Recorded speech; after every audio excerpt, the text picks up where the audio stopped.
सगळ्यात आधी तर तुमची बेडरूम कुठेही असेल तरी तुम्ही झोपताना तुमचं डोकं जे आहे ते हा. दक्षिणेकडेच ठेवायला हवंय.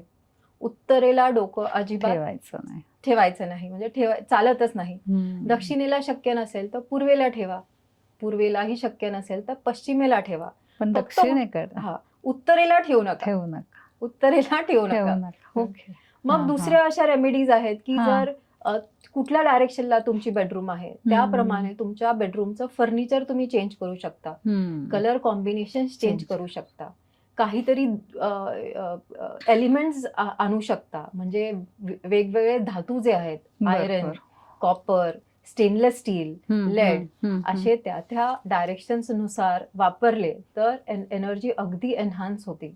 तशी क्रिस्टल थेरपी आहे, वॉटर थेरपी आहे, पिक्चर्स, फोटोग्राफ्स, ह्याच्यानेही खूप एलिमेंट्सनी पॉझिटिव्हिटी वाढते.